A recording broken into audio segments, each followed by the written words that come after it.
This podcast is a member of WGPRN, WildGamesProductions.com. I'm Chuck Norris, and I approve this game.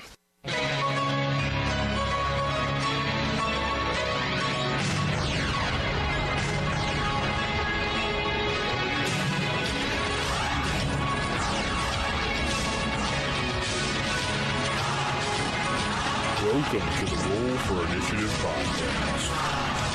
Roll for Initiative podcast. This is volume number 3, issue number 116. DM Vince sitting with DM Nick. Hello, everybody. And DM Matt. Hi, everyone.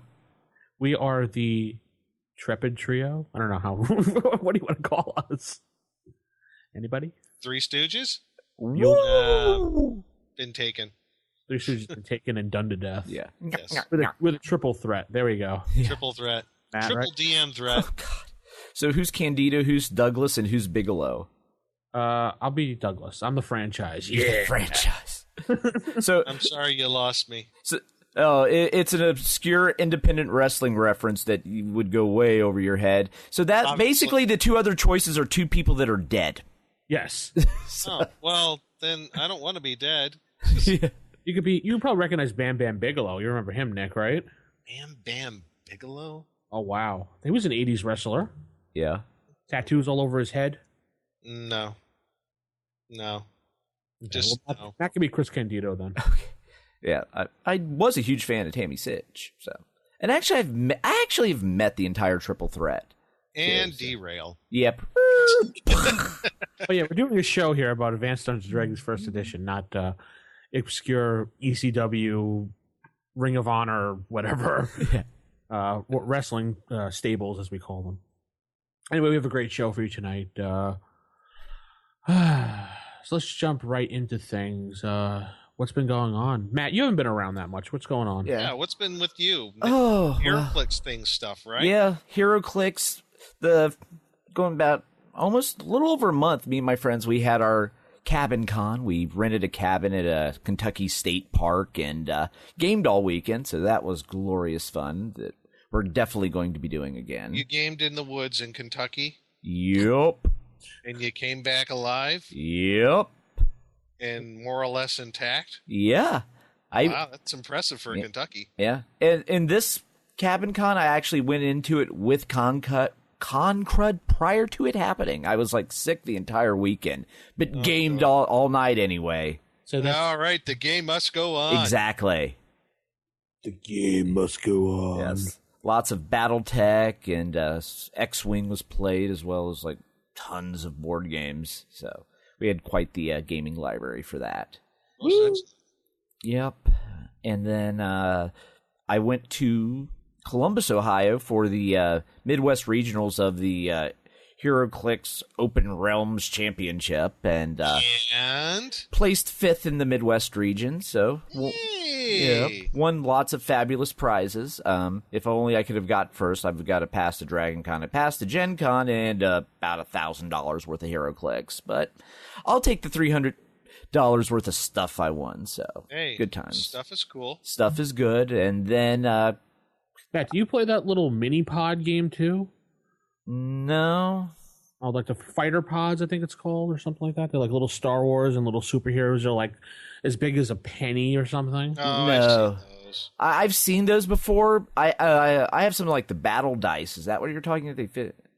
I don't know. They're like really small. I know people have them at work all over their desks and everything. I was like, what the heck is that? Yeah. No, but I don't play that. I'm not actually sure I've seen those. I know. Something Matt hasn't seen yet again. I stumped the Matt. That's the new segment in the show. Yeah, Stump the the Mat. Dun dun dun. Stump the mat. Yeah, stump the Matt. Stump the Mat. And then a couple weeks ago, Stomp. stomp. Not stomp on Matt. Stump the Matt. Sorry. Nick. But yeah, then I had played in another big tournament where I won a Batcave HeroClix. Oh, Yep. okay. They will actually be coming out with the 60s television show. With your award, HeroClix. Dick Grayson? Yep. They're going to be modeled after the 60s television show Batman HeroClix. Oh my god. Yes, they look. I've seen some pictures. They look glorious. Are they going to have a Caesar Romero-like Joker? Yep. Awesome. And I think they're even going to have the Batmobile. Burgess Meredith Penguin? Yep, all of that. I'm not sure if we're going to get which Catwoman we're going to get. So, which Catwoman would you want? Ooh, I want them both. Yeah. That Offhand, but there was one I really liked. There was Eartha Kitt. No, and then there was the other one, Julie Newmar. Maybe it was Julie. Yeah. Yep. Julie Newmar. Yep, Julie. I like the Michelle Pfeiffer Catwoman. You do? Oh yeah.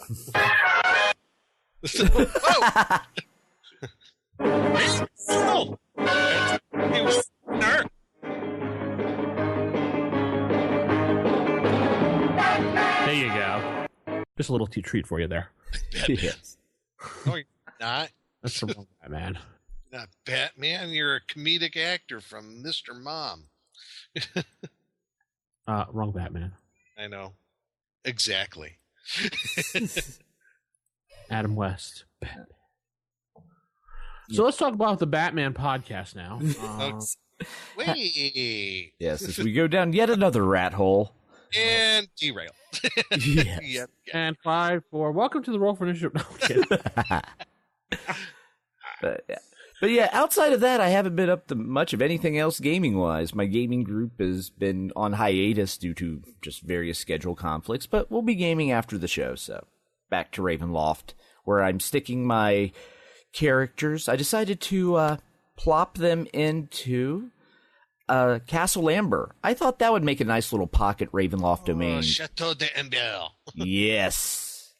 Just tweaked it a little, and it's now a pocket domain in Ravenloft. Cool. Fits well. Yes, it does.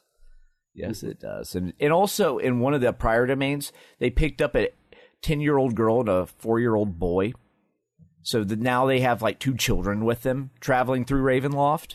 So, oh, great. Yeah. Plot hooks aplenty. Exactly. Because they brought the 2 kids back to figure out kind of what was going on in the world. And then when it came time to flee the domain, they forgot they had them on the ship. So it's now, oh no, we have to. Everybody like stood around and said, oh, now what do we do? Yeah. They've actually talked, well, this castle seems nice. Maybe we can leave them here. So in Ravenloft. Right. So they're talking them at a castle. We're leaving them at Castle Amber. Well, nothing could possibly go wrong. No. So I'm curious to see what they decide to do with the children. Have fun storming the castle. Yeah. But yeah, so that's what I have in store, is just having them trudge through more of Castle Amber tonight with a 10-year-old and a 4-year-old in tow. Cool. Yeah. So what's been up with everyone else since I've been off my own little world for the past month or so? Well, we did have various guests on the show, and we had a good time. You missed the Witches episode. Yes, Witches. With Tim. Tim had a great time. He wants to come back. So yeah, that'll be fun. Yep, that was a good episode. I listened to that. So I hope so. You stuff. Edited it. Yeah. Or maybe you edited them like Jason did. Fast forward. Okay, here's a break. Let me put a bumper in. Nope, I actually Somehow listened all to everything. fits. Yeah. Nick, what have you been doing? Let's see. Actually, we just went back to the previous campaign with my friend Jeff doing the quest for Bob. So we're on the quest for Bob because Bob, being an Avatar Grummish, might have come back. And we're trying to hunt down this fellow named Brogan who's going through the celestial spheres. So we're using Spelljammer stuff. And we ended up, I think I said last time when I was talking about this, we ended up at the Discworld. Oh boy. So we're at Discworld. We're trying to find out. One of the things that we found out, we're extremely rich. You don't give a gold piece to a beggar and then he just like runs away like going, I'm rich. I'm like, what's all that about? Yeah, we found out that like one gold piece is equivalent almost like to 500 more Porkian dollars. So we're a little more careful now in spending our money. But yeah, there was kind of a climax trying to find this Brogan fellow who's trying to make all these different types of golems and make a golem army. And we got a few golems of our own, basically ones that like make hot chocolate, have makes other types of fruit drinks. They're small golems. They're candy golems. So we got some of those of our own. Yes, it took on a very strange turn. Needless to say, it is the Discworld. So, yeah, we found out where we headed off a couple of these spell jamming ships that trying to take over Ankh-Morpork. And Ankh-Morpork. Oh, okay. The ancient cities of Ankh and Morpork. I know. On the Discworld. Now I sound like that fellow from that show.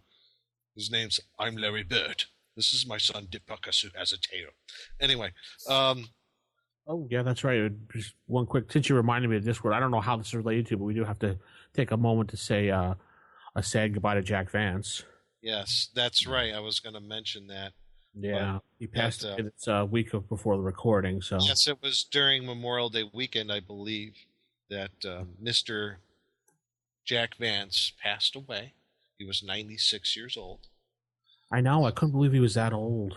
I know. And he lasted a long life, too. I was like, yeah.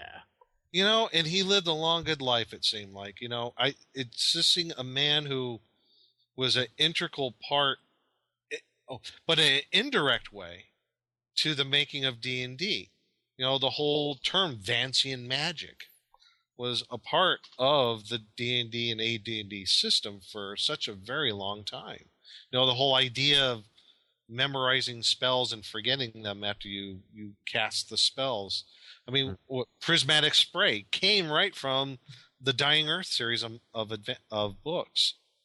So, have to pay our respects to the master of fantasy there, Mr. Jack Vance. Yes. So, in honor of him. Indeed. So. Well, okay. So, yeah. I guess back to what you were saying. There we are. Yeah. But what about you, Vince? Well, I've been playing my usual face-to-face game, the Tyranny of Asmodeus campaign, which is now just finishing up Chapter 2, going on to Chapter 3. Chapter 3. It is titled Quest for the Diamond Sword.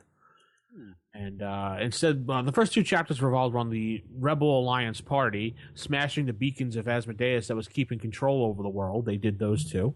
Yay! This third chapter is going to involve them finding a sword that's supposed to banish him completely. So they're going to be wow. Wow. That's like quite epic. Oh yeah, definitely. So, and other than that, I've been watching Arrested Development, which is back. Okay. Finally back. Netflix brought it back, and I had to say I was very disappointed on the first couple episodes, but I stuck with it, and I'm very happy for that. Very funny. Very funny. That's just everybody go watch it now. No, I'm kidding. Please go watch. Yes, sir. All right, I'm leaving the show. I'm going to go watch. No, Nick, stop. Oh. Sit down. I'm sitting. Yeah, all right. And some news. Let's see. North Texas RPG Con's coming up this week, or depending on when it's passed already. Oh, and 2 weeks from now, Origins. Yeah. Yes. Yep. I will be there Thursday. Me too. Yep. Thursday and through Saturday, I'll be there With bells on. I'll be there Wednesday afternoon. I'm leaving early from work. I'm taking a half day because I do not want to deal with that traffic going into Columbus. I usually go in at like 6 a.m, so it's really not that bad. No, that's too early. That's just crazy talk here. Yeah, I will leave, go from work, get home, get my stuff, and I'll get in there around 3-ish. Yeah. Yeah, I'm commuting each day too from Cincinnati to Columbus. So. Oh my gosh. Yeah. Well, I'm mostly going just to play HeroClix, and usually they're done by like 2 in the afternoon. They run out of product. So at that point, it's like, meh. Origins doesn't have the nightlife of Gen Con, so. No, it doesn't. Obviously, you haven't hung around me. Oh, you know where all the nightlife is in Columbus. I know where all the nightlife is at Gen Con. I know the nightlife. I know the the boogie. I know the disco and I'm disconnecting both of your microphones now. Oh, pish posh. Yeah, so Orange are coming up. We got Gen Con coming up in the summer. Matt will be there. Nick, Yep. you gonna be there? Probably not. I don't think I'm going to have the finances to do so, let alone the time. Neither do I, but, you never know. We could show up because maybe our podcast will be in the Ennies final. No, I don't know. Probably not. Now, if that happens, sure, I'll be there. Yeah, if that happens, I'm taking off work and going. I don't care. Right. I mean, I'll at least go over the Saturday and Sunday, but I don't think they announced it yet. Matt, do you know anything? I don't think they've announced the finalist yet either. like they say, always the bridesmaid, but never the bride. They used to announce it in May, but then they moved it up to July for some reason now. Yeah. I don't know why. Yeah. So that's it for some news. Oh, we have a new article writer coming to our website. Oh, we do now. Yes, one of our listeners, DM Harold, stepped up and is going to be writing an article called From the Deck. Oh, cool. And his first article he's just finishing up right now. Let me see if I can get the title of it if he has it up there. Yeah, it's called Playing Paladins. Drawn from the Deck, it's called. Playing Paladins. And it's a nice lengthy article. I was reading it over earlier. Really good. These guys just throw his picture up and then we can publish it for him. So well, thank you, DM Harold. Yeah. And there might be another, that guy, Blackstone. There might be another one. That jerk. Oh, really? Okay. Really? Hey, this guy's been taking paychecks for us for how long? It doesn't even show up. I mean, come on. Well, see. He is evil. I told you last time I figured out that 2 paychecks were going to your address, Nick. I know nothing about that. Yeah. No. That's no crazy talk. I don't know what you're saying. Okay, and you can visit us in the OSR Gaming forums, as usual, to chat it up with all of us, all the podcasts. And I know some people were asking about T-shirts. We do have our original T-shirt on the website, rfipodcast.com. The old school one that we first discovered, Matt, and I think, didn't you discover Matt in that, Nick, during one convention? Yes. Yeah, it was. Mm-hmm. Yep. It was at Origins back it was. in 2010. Yes. And then we roped Matt into the show. Yep. Now you're stuck with us. I think Jason did that. He said, you're going to be my person on the show. Come here. Yeah. He was looking to outsource the editing portion of the show, and I'm like, oh, I know how to edit at the meetup. Charisma roll. Yes. Jason passed it, and Matt failed it. Yes. Anyway, so Nick, do we have any stars? Yes, we do. We have a couple new starred reviews. So to remind everybody, again, go to iTunes and go to the iTunes store, type in Roll for Initiative in the search, and then you can go to the ratings, reviews buttons, and you could type in whatever reviews that you might have of the show. Hopefully that you listen to the show before you give a review. Just kind of throwing that out there. You never know. Okay, but we got a first one here from, his name's Nick56. It's not me. Some other dude. Okay. But he says, great podcast, thanks, and it says 5 stars. It gives us 5 stars. It says, gentlemen, I am a 43-year-old who played AD&D First Edition as a kid back in the early 80s. I remember getting the Monster Manual and Player's Handbook for Christmas one year. Anyhow, I am trying to get back into AD&D First Edition and love the podcast. I listen to it all the time and think it's great. I've gone back and started with episode 1 about a month ago, and now I'm up to episode 37. We've got a lot to do, buddy. If you want to, we're at 116 now. Yeah, plus all the other stuff, the special ones, and all the Gen Cons and stuff like that. Thanks very much for the entertaining podcast, getting me back into my childhood interests. When I asked at a local comic book / gaming store if they had any first edition stuff, the guy said, I didn't know guys like you still existed. Nice. Thanks, Nick Bizak in Houston, Texas. Kind of in your neck of the woods right there, Vince. Houston? Yeah, 4 hours away, but yeah. Well, that's better than me. Yeah. But Texas. geographically speaking, you're in Texas. So is he. Yeah. Neck of the woods. You are to that guy as me is to Nick, because we're about the same distance apart. 4 hours away. Yeah. Yes. Same state, 4 hours apart. Yeah, pretty much. But thanks, Mr. Bizik from Houston, Texas. And you know what? If you're trying to find players, I think if there's lots of forums out there on the internet that you can find players for First Edition AD&D. Yes, they still exist. Meetup.com. Meetup.com. I think we have one on OSR Gaming. On our forums, there's a, kind of how to either you can play through the forums or you can try to meet people in your area. Texas, Houston area, you're going to be able to find some people. No problem, man. I think you'll get it. And our worst case, you can play online, with a bunch of people. Use Roll20 as your interface, and you might be surprised. So thanks for giving us the 5-star review there. We got one more. It's from Ash Daddy 73 says, thanks, 5 stars. You're welcome. Says, great resource for old school gamers looking to harken back to their youth. After listening to their shows, you realize why AD&D needed no updated editions. Damn Skippy. It's amazing to me how they can create engaging conversation week in and week out over a system that has been retired for decades. Retired? Really? That speaks to their appeal and the longevity of the game. Great resource, great/relevant topics. Thanks, guys. Well, thank you, Ash Daddy. So we are up to 130 reviews now. 130. I'm looking at up.com right now, and I'm counting at least 6 different things in Houston area. Wow, really? Groups, yeah. So he got his pick of the litter there. So actually, I stand corrected. I got 162 ratings, 142 5 stars. So we must be doing something right. Okay. So thanks for all the reviews, everybody. Yeah, definitely. And that's all the stars we have this week. That is all the stars we have, yes. So we got that. There might be another show coming on our network. We can't really speak more about it other than that. Okay. It's going to be cool, though.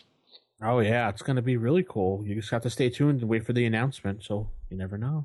I can't wait. It's going to be so much fun. Yay. Oh, boy, isn't this great?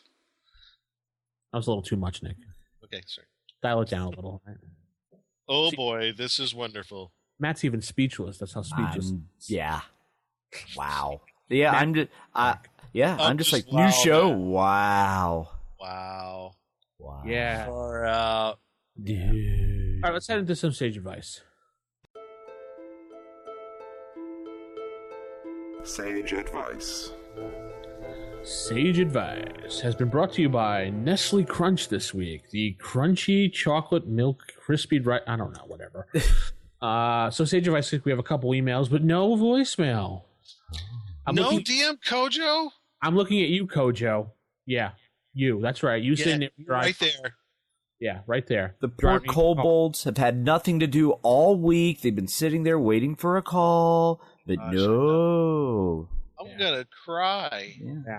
Right, I'm going to sit in my sock drawer and sleep for days. Lord Kojo, the key to the WGPN family, but you lost it now. Sorry. Yeah. Oh, well. But do we have other emails? Yes, we do. We have 3 emails. One says, Nick, we don't like you. Oh, that's okay. I don't like you either.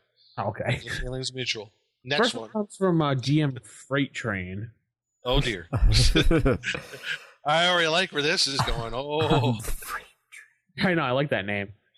Recently, I was running a game, and a player wanted his cleric to cast a create water spell inside an opponent's lungs. Ooh. Interesting, right? I wasn't sure how to handle this, so in the interest of fun, I let it go. Oh, that's perfect. A ruling. Yay. I treated the affected foe as drowning. I only assumed it would be a slower death, but certain death indeed. I played it as the opponent was drowning. They were not completely immobilized. Yeah, they were not completely immobilized for 3 rounds. They were alive. But since the creature was a magic user, he could not cast any spells and was defenseless. What did you do? Love the show. Keep up the great work. Keep up the good fight. DM Freight Train. I like it. Yeah, it's a perfect use of it. Yeah. Oh, That's beautiful. I got to use that. Right. Yeah. I would rule it the same way. I would let them do it just for being that creative. That's impressive. Yeah. And just remember, you can do it to them too. Yeah. I'm going to do that to my character. No. All I can say is good creative use of a spell and good ruling. Yeah, there's nothing that says in the spell that you cannot do that. It doesn't say where you cast it or how you cast it. It just says you water. Oh, I just thought of something, though. The reverse of the spell, destroy water. What if you cast that on a person and destroyed the water in a person? They would take damage. Yeah. Yeah, so at that point, you're basically dehydrating a person. Ooh. At that point, you're turning into the plot to the Batman movie. Where they dehydrated all the UN. Yes, I saw that. Yeah. Yes. So they would be like beef jerky. Yeah. Jerky. I love beef jerky. It's really good with beer. All right. This next email comes from DM Thomas, and it has some Latin in it, Nick. I know you're pretty good with history. I got a D in Latin. Okay. So technically I'm only 60% proficient. Do you go with Latin at all or no? I just put it in the chat there for you guys. I'll read the I only found your podcast a few weeks ago, and I've been listening to the 4-year younger versions of those you still operating the show. So he's back at the old cast. It's great, by the way, and it jump started me to start a new ancient Roman based AD&D campaign. So I've apologized if you've addressed this topic in the show I haven't heard yet, but I did wonder, did you guys have any experience with any asynchronous gaming, and if so, what are your reflections about it? Thanks in advance, gents, or if you say in Latin, I don't know, Multus, Gratimus, Vobis, Agim. I don't know. Multus, Gratitamus, Vobis, Agam. Agam? Okay, yeah, I don't speak Latin, so. I know how to speak it. What it means, I don't know. Well, if we were to dissect this, I would assume Gratimus is some sort of thanks. Yes, thanks. There's probably multiple or much thanks. Much thanks. Something again or God. Thank you very much. Yeah. Again, thank you very much. To Google Translate. Ooh, now you're cheating. So, based AD&D campaigns. I know 2nd edition put out a splat Glory book. of Rome splat book. Yes, there was a Dragon magazine article. Don't remember which issue of Dragon it was, but there was. I think it's in the 120s, 110s of Dragon magazine. There was kind of a. I know they did an article on the Roman gods. Yeah, they did. There was an article on gladiatorial combat. I don't remember if there was anything else on the glory. Like, there might have been a whole series of articles called "The Glory of Rome" or something like that. It's so hard to do one of those campaigns, though. You could do it, and if you get the AD&D 2nd edition splat book, it wouldn't be hard to convert. I mean, use that in 1st edition if you want to. You would have to. I mean, just off the top of my head, I would think you would have to scale down some of the. You wouldn't have any. I don't think you would have paladins or cavaliers. I don't know. You'd definitely have barbarians, fighters. Definitely have druids. Wouldn't the paladins and cavaliers be some centurions or something? I don't know. I picture them more like fighters. Maybe fighters. Or something like that? I don't know. Yeah, I found an article on the Roman Pantheon for 1st edition in Dragon, 133, page 26. And then Gary Gygax also did one on Roman military organizations back in, I think, issue 24. And that's probably more for wargaming, too. Right. But you could still steal some of the background. Sure. I would say the best bet is get that Glory of Rome supplement and just backward compatible with 1st edition with it. Right. And really, those books were more about the history and the fluff of the world than hard mechanics, so there's not a lot to convert. Yeah, I had the ones for the Viking. Yeah, that's the one I have. And the Crusades ones. They do give suggestions how to handle magic user and some spell use, and certain magic items may or may not be included. Those are good for that respect. As far as running a campaign like that in a real world historical context, I really don't have any experience with it. I haven't done it. I mean, I don't know. Have you, Vince? No, I haven't really run that at all. No. Yeah, I don't know about any of the pitfalls that might be associated with it. I mean, I don't know. You, Matt, do you know of anybody who has? I haven't either. I did 1 year at Gen Con demo. It was like some indie game, but it was like Roman and Gladiator combat.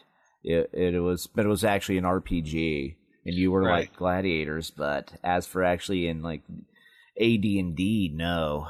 The closest thing I had, it was a few years ago. I did play in an AD&D game set during the Crusades, but it was just, it was a one adventure at Origins, and it was fun. It worked.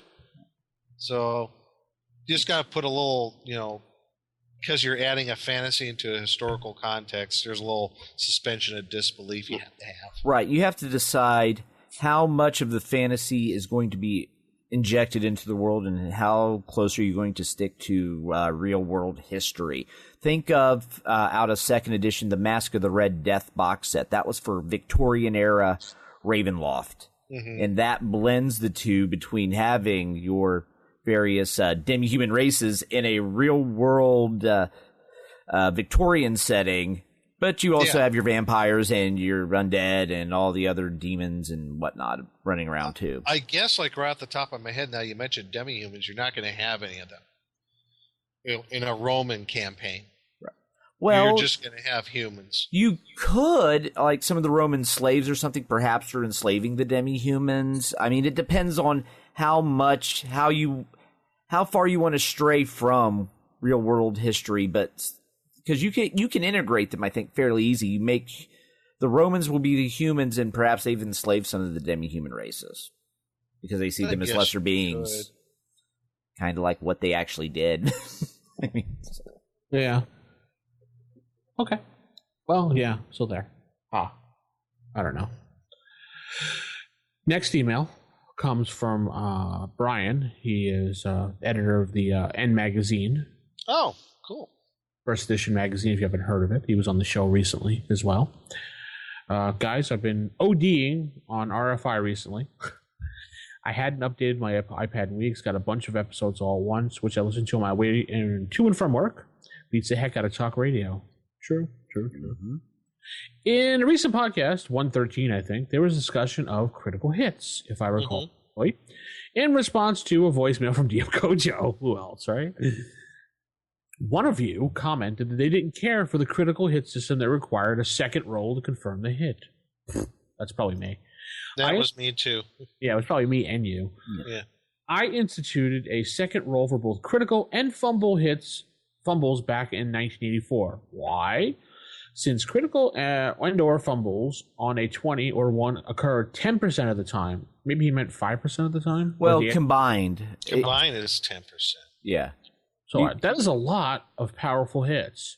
My group at the time agreed that it was too many. We were also using a photocopy of table from some place which had lots of limb removal, so reducing the number of hits saved GP on regenerations. Okay. Requiring a second roll to confirm hit reduced the frequency to a better level. Besides, monsters on average have many more attacks per round than PCs, so it's in their best interest to reduce the frequency. I have noticed that most players find the second roll exciting. The first roll that produces a 20 or 1 is a surprise, but the tension on the second one is great. As always, the miles may vary, Brian. What's the background? Okay. That's great. If it works for you, that's fine. That's not saying yay or nay to a particular way. It's just, I think it comes down to personal preference. Right. I personally can't stand that rule, and I like it as it is. I think the surprise element is ruined with the second roll. Right. Yeah, I don't like the second roll either. What I do is I I don't have any like charts or like crit hit tables I reference when I'm doing. I just kind of like, okay, what kind of would feel right and be amusing to happen? Normally it involves like weapons flinging out of hands or getting stuck in different things or players tripping and falling. Nothing too major. I'm not severing limbs with a critical hit. No, I'm not either. I just do double damage and then again like a 2.5 and then 3 points damage and blah, blah, blah. I don't do anything major other than that. Right, but I've seen some critical hit tables where if you get a critical hit, the person's pretty much going to die from one hit. Hackmaster. But that game system, it was built around to where you couldn't. The chances of the mortality could be high, but there were some other things built in that could negate that. So, Well, just saying. But I did use for a while a critical hit and fumble chart, even for my AD&D game. I'm like, you know what? No, I'm just going to keep it simple. I want to keep it simple. So if they get a crit, double dice damage. If they fumble, then drop a weapon or hit a friend. Yeah, drop a weapon or they trip or whatever. They just lose their action for that round or some stupid thing. Oh, and the monsters as well. They do the same thing. Yeah, it goes both ways, exactly. Yeah. Yeah, dragon could drop a claw. Huzzah!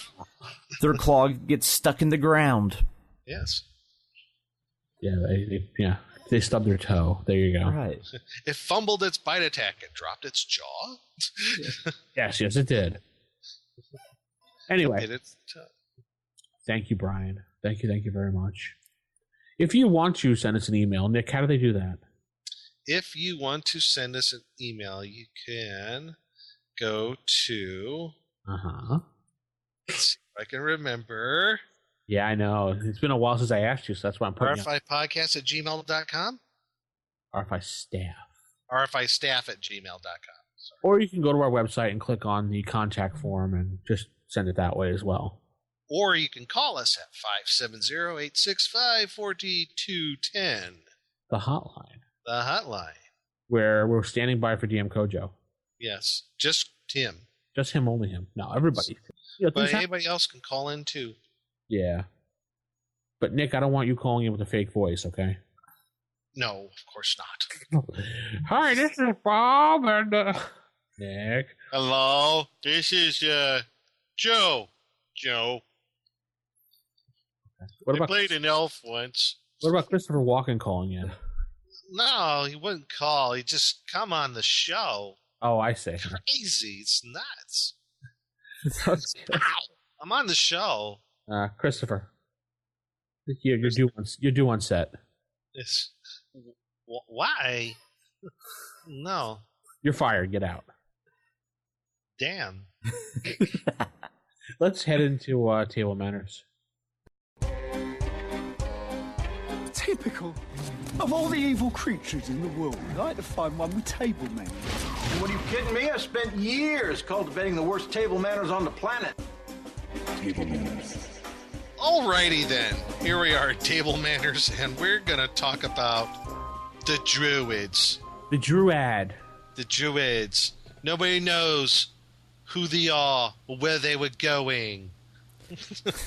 God. Yes. Spinal Tap. But anyway, we're going to talk about the Druid class, how it works in the game using various rule books, Dragon Magazine articles that might help us enlighten some things about the Druid, how to play a Druid better, and skimming it, I like, damn, I want to play a Druid now. When I was doing research, I'm like, man, you know what? These hippies are kind of cool. Yeah. They can be pretty, if I may say, pretty badass. Yeah. Can I say that? No. Oh. Matt, bleep him. I'm sorry. There you go. They're pretty cool, to say the least. There's such a hard class to sometimes play, though. Well, it can be, but I think, well, it is a hard class to qualify for. Yeah. I mean, where you got your minimum wisdom of 12 and a charisma of 15. So up there, that's a pretty hard thing to qualify for, especially the charisma, because most people use that as a dump stat. So, but yeah, it ultimately, if you want to do something different, I think a druid's a good way to go. I always see the druid. Ever since seeing the Hobbit movie, I keep seeing that one brown wizard is like the druid. Ragadast? Yeah. Or Ragadass, or whatever his name is. He definitely was a druid, and that's yeah. That's how I always see druids played, like that. With bird poop on their head? Well, I don't not bird poop on their head, Nick. Come on. They're kind of nutty guys in the woods trying to, protect it. Well, if you look at the D&D rules and what it says about the druids, and they were actually a part of it from the very beginning. If you look at the original Brown books and the Eldritch Wizardry book, they're more or less based off of the Celtic set of druids that were around during the time of the Roman Empire, when the Celts were in France and England and parts of Spain and Central Europe. So it's a little bit based off of that for what we knew from Roman accounts. So some of it's a little bit of, I guess, slanted into view, but we go with what we know. Yeah, obviously. So, and without getting into too many great details on the druid, how it is in D&D, because I think we all know how they pretty much are how they play out. I mean, they get some pretty darn good abilities even right from the get-go. 3rd level, identify plant type, animal type, identification of pure water, pass through overgrown areas without leaving a discernible trail, and on various levels they go up. And it gets even better if you use Unearth Arcana. Mm-hmm. I mean, they gain even more abilities as they go up in levels. Like, let's see. At 16th level, a druid is immune to all natural poisons. At 17th level, they can actually hibernate. At 18th level, they can enter the elemental plane of fire. Fire. Yeah. Well, 17th level, they can enter the elemental plane of earth, and then 19th level, they can go to water. 20th, they can go to air. Then eventually they'll be able to go to the para-elemental planes, the plane of shadow. Well, don't forget, when a druid rises in levels, they have to beat the name level of the particular. That's right. Because they can't go past. There's only one of the certain name of that level. Yeah, once you get level 10, there's not only able to be 9 level 10 druids, so you have to defeat one. Otherwise, you stay at level 11. And some people look at that and they go, "What? That's strange. They're neutral. They seem to be somewhat pacifistic in a way." That's not true. The historical druids, they were warriors as well. In that particular society, in order to go up the pecking order, you had to defeat the other one who was ahead of you. And that was either through combat or some sort of combatic ritual that was done. So that is in line with the historical druids of our world. So in a game sense, that's why it's there. But beyond that, what would people say? It's like, okay, druids are great out in the woodlands, out in a natural environment. Well, what about in a dungeon? How would they work in all those corridors and caverns and crypts and what have you that most of us are familiar with Dungeons and Dragons? They don't suck. No, I'm kidding. Actually, no. I know. They're all contraire, my friend. They're awesome. There's actually a number of very good articles in Dragon Magazine. And you're probably going to talk about one, right, Vince? No. No? Okay. Okay. I just don't want to take up the whole thing. No, that's fine. Keep going. No, okay, fine. Very well. I'm going to talk more about it with the alignment part when we get into the Yeah, that would be good. Yeah, but, I want you to lay down the class first for us. So, yeah, like I said, we're all pretty much knowledgeable about the basic druid and their abilities as outlined in the player's handbook and a little bit more in Unearth Arcana. And that's all said and good. Now, trying to flesh out the character, trying to make it a little more playable to what people, when they're playing the game, just misconstrue as, he's just a guy who's like a hippie out there in the woodlands protecting trees. Not necessarily. There's a really good article in Dragon Magazine by a gentleman by the name of Tim Lasco. He did 2 articles in issue 48, and it was also in Best of Dragon, Volume 3. He did a write-up on the Druid, how to basically be used, how he could be used in a dungeon environment. And just to give a basic rundown on the article, like some of the misconceptions that people have about Druids when they're playing them. One, Druids are claustrophobic when they're underground. Not true. They are not claustrophobic. I mean, he says, have you ever been in like a real deep, dark woods and how closed in you might feel? I mean, that could be claustrophobic too. So no, they're not claustrophobic. Like cabin fever type thing? Well, just feeling like closed in and stuff. Okay. The second thing is nature does not have power in a dungeon. Incorrect. He says certainly there are enough lichens, molds, small creatures, and other living things that which a druid can feel nature's presence. The stones and rocks of the dungeon itself bring the base of nature's power, can give a druid a solid feeling in an unfamiliar environment. Remember that nature encompasses many things other than plants and animals. The idea that a druid is powerless in the dungeon is ridiculous. And I found that out with my Temple of Elemental Evil campaign.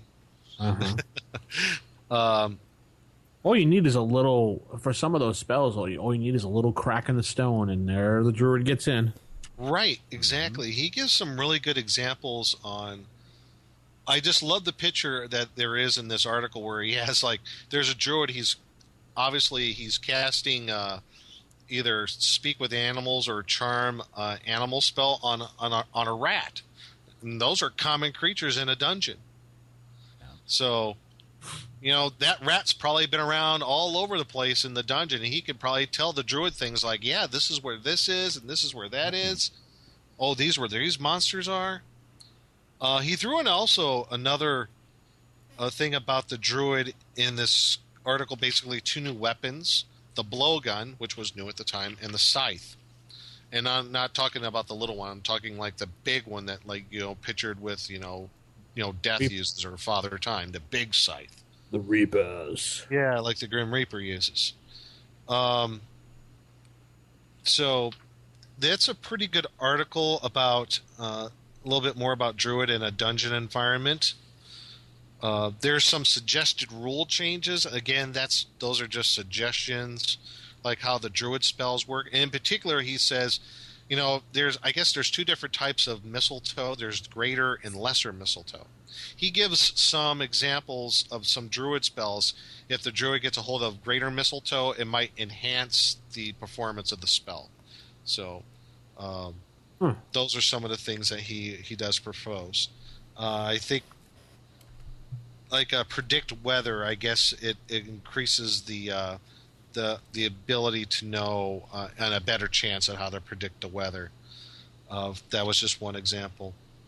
He also talks about the possibility of sage ability of a druid, like on flora and fauna. I would think that would make sense. If you wanted to consult a druid as a sage, or if you had a druid in the party, they might be a little bit more, obviously more knowledgeable on certain types of natural animals and plants. I haven't seen too many druids being played in my years of playing, honestly.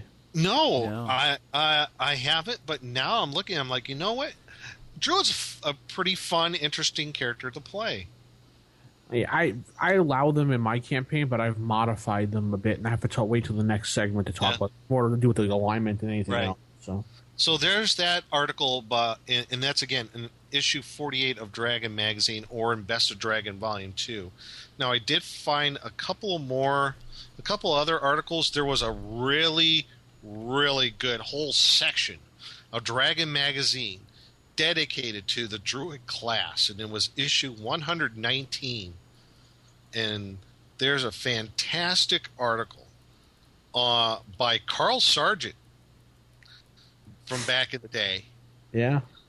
on druids and basically talking about their spell ability, and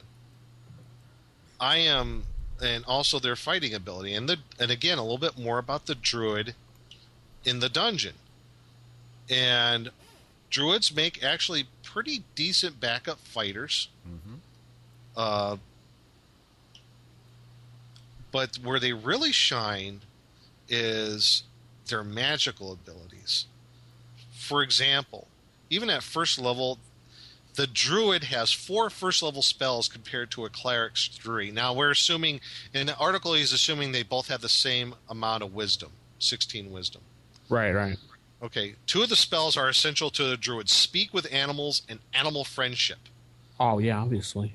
I mean, with these 2 spells at first level, you can now in the confines of the spell, you can charm or befriend an animal of 2 hit dice at first level.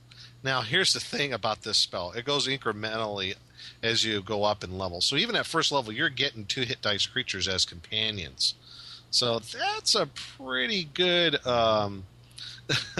That's a pretty good addition to a party. If you need another, like maybe a backup kind of a fighter, I did a list of all the different 2 hit dice, or if you can conclude maybe up to 2 plus 4 hit dice creatures.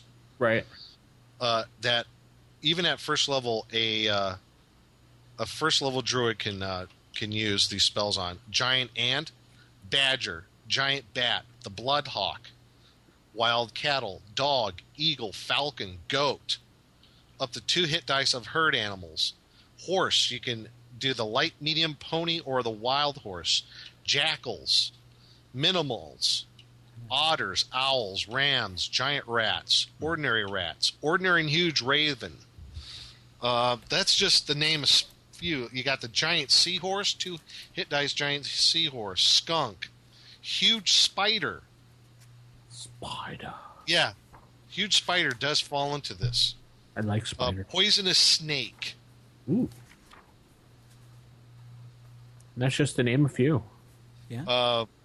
I'm just going through the list. It's actually pretty impressive. One of the things I found on it, I'm like, oh, wait a minute, a giant poisonous toad. It's 2 hit dice, has animal intelligence, and it's neutral. You can get a giant poisonous toad as your druid's animal companion. Every time that toad bites someone, it has to make a save versus poison or die. Yeah. Is that not great to have at a first level party? Yeah.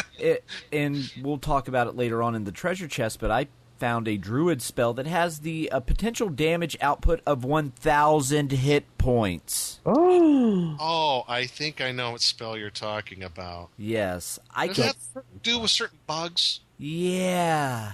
Well, I can't wait. Let's skip that second now. Oh. But here's the thing about the animal friendship spell. Each level the druid goes up, it goes up 2 hit dice. So at second level, he can charm 4 hit dice animals, then 6 hit dice animals at 3. You're already talking about lions here, folks. And tigers and bears? And bears, oh my. Yes, all 3 of them. Imagine at second level getting a 4 hit dice bear as an animal companion to your to your druid in the party. That's a great addition to your party when it comes to combat. He's more or less a backup fighter protector for the druid, but he's still there as a fighter. And when it comes to actually hitting, and he does bring this up in the article, actually hit for hit, they have a better to hit chance than a fighter of comparable level or higher, because it's a hit dice monster that's hitting. Right. So, and that's just those 2 spells. Speak with animals and animal friendship. He also talks about another good spell would be Fairy Fire. Fairy Fire is good because what does that do? It burns fairies. Oh, sorry. Well, it has a good range, 80 feet. It's area of effect. and it get a +2 to hit to all your enemies. Ooh. And there's no saving throw against its effects. Me likey. So, again, the third spell to the Druid's repertoire at first level, cast Fairy Fire in a real heavy-duty combat, maybe against like a bunch of orcs that you're going to get. Now all those orcs that you're fighting, now all your companions, including yourself, are +2 to hit to them because of the Fairy Fire. So that's just that. Also, first level Druid has Detect Poison, Detect Snares and Pits. So I would say that's just for the first level Druid. 4 great spells. Detect Poison, Detect Snares and Pits, Fairy Fire, Speak with Animals. Great. I'm going to say for a Druid, your main spell is going to be Speak with Animals, especially if you're in a wilderness setting. That's going to be your go-to spell first level. Mm-hmm. He even goes on the second level. Oh. Heat Metal. That is great to use against non-magical armor, metal armor. Because they're going to take damage, and if they want to strip out of their armor, they're effectively armor class 10. Right. And not to mention, depending on the armor, it takes a while to get out of that armor. Exactly. So they're concentrating getting out of their armor and not doing any attacks or defending themselves, pretty much. Yeah. Also, you could do Heat Metal on metal weapons to help have them drop their weapons. He really goes through a whole list of different types of spells that are extremely useful in the Druid's repertoire. Right. I could go through it here, but it would just take so long to do. But what he really, the best thing he does is, I think it's near the end of the article, is number of spells per level compared to the cleric, magic user, and illusionist. At first level, a cleric has 3 first level spells. Magic user has 1, and illusionist has 1. Druid has 4. Okay? Right. Second level, cleric gets 4, magic user gets 2, illusionist gets 2. Guess how many the druid gets? 5. 10. Wow. Wow. Wow, indeed. And then if you had a wisdom... And that's assuming that they have like a high enough wisdom. Let's say the cleric and druid have comparable wisdoms of like 15 or 16. Yeah, that's why you want that high wisdom score. Yeah, cleric at third level gets 10 spells. The druid gets 16. Magic user gets 4. Yeah. And he's getting all those spells like Cure Light Wounds and all the other ones that were common to the cleric as well. He's just getting a lot more. Right. If you look at this article, you could see why. And this is one aspect besides the animal friendship, I think. Getting those multiple hit dice animals to use as backup fighters in your group. Just the massive amount of spells a druid can get, and at such low levels. Yeah. This is where they really shine. And I'm looking at this, I'm like, man, why didn't I catch up on this before? Yeah. Because you know what? I want to play a druid now. Yeah. And their experience point comparisons are really not that much difference. They're right in between cleric and magic user. Right. Right at the lower levels, from like first to third. When they get up to fifth, actually the experience point levels, what they need to go up, actually are lower than the other 3 magic using classes. So you can gain levels quicker and get your spells faster. I actually noticed that in my Temple of Elemental Evil campaign with the kids. I have one person, she's playing a druid. And once she got up to like 4th level, she's like the best fighter in the group and the best spellcaster. So, yeah, this is a very good article on the Druid and Dragon magazine number 119. So it'll give you some if you never played a druid before and you're looking at playing one, this is some really good food for thought. There's another one, another article associated with this huge packet of stuff that was really, the issue was dedicated to the druid class. It was by John Warren. This article talks about the druid as healer and protector. And there's some variants to druid character abilities, like using medicinal compounds made from herbs and other plants and other vegetable matter, how that might play into a campaign. I looked through it. In my opinion, I think this might make the druid a little too powerful. But, I mean, that's up to you. I mean, it depends on... I think it would be a good addition if you're focusing on a real woodland kind of high fantasy campaign. I think that would fit in really well. So it's a good article for that if you want to add those sorts of additional skills to the druid's other abilities, like making antidotes, balms for burns, parasite and insect repellents, stuff like that that maybe the druid can make. So that's that article. And there is another one after that on becoming the great druid, and that's by William Volkart and Robin Jenkins. They did an article about, just a little bit what might be a little more detailed on what happens in that ceremonial combat between grand druids when they go up in levels. And if that's something that you want to add to your campaign, just to kind of flesh out that sort of thing with your druid, if you just say, okay, you find the druid, you do the combat, blah, blah, blah, you're done, you lose or win, however you do it. Or do you want to go in a little detail? Maybe this could be part of a kind of a midi side trip to your campaign, Maybe one of the quests is they has to go seek a grand druid, and this article probably helps. It helps out to bring that a little bit more to life in your campaign. And it's very lengthy. I'm really surprised the amount of effort that they put into that. It's pretty good.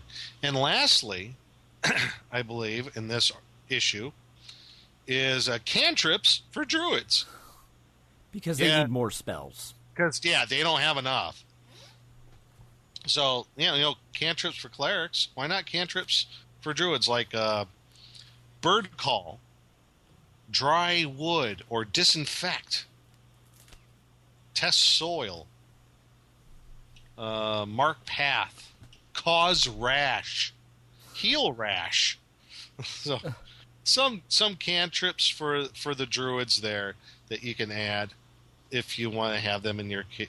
And there was one last article. I don't know why they kind of they threw it in, but it's about the Beast Master NPC class, basically a druid ally. I can see that. Okay. Yeah.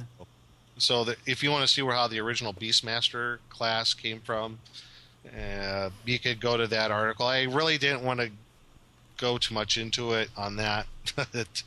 Yeah, you can look at that as well. That might be an interesting addition to your campaign as an NPC character class. And the last one I found is there's an article in issue 122 on the Druid. And this is basically more spells. It's by Arthur Collins, called The Natural Order. More spells for Druids everywhere.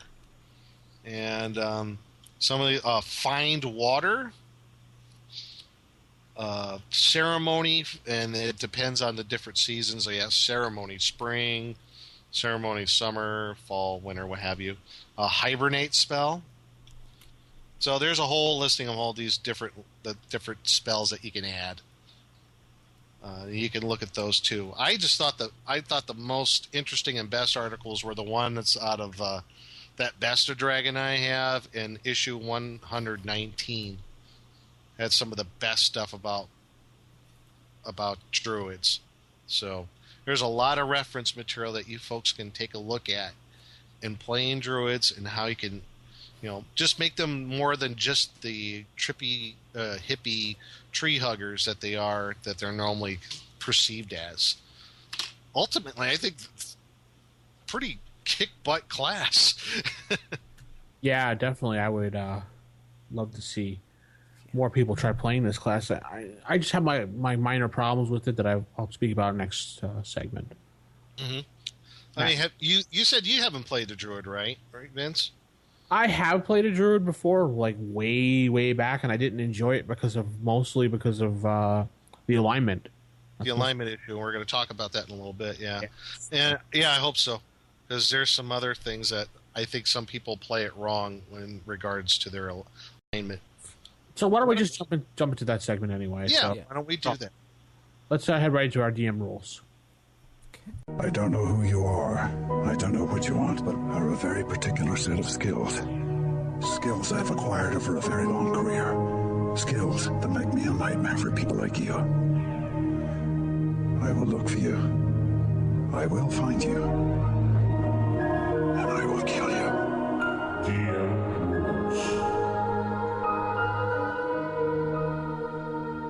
So the DM rules, we're going to talk a little bit more about the Druid class, mostly about the alignment and how it's restricted to true neutral or just basically neutral alignment. Oh, we didn't make a note, Nick, in the last segment about how it can only be a half-elf or just a human playing a Druid. Yeah, I never understood that, why elves or half-elves cannot be Druids. This kind of struck me as a little odd. I always thought an elf could be a Druid because that makes a lot more sense as they're like the forest. Me too. Right. Yeah. But I guess that's because they have rangers. I don't know. Yeah.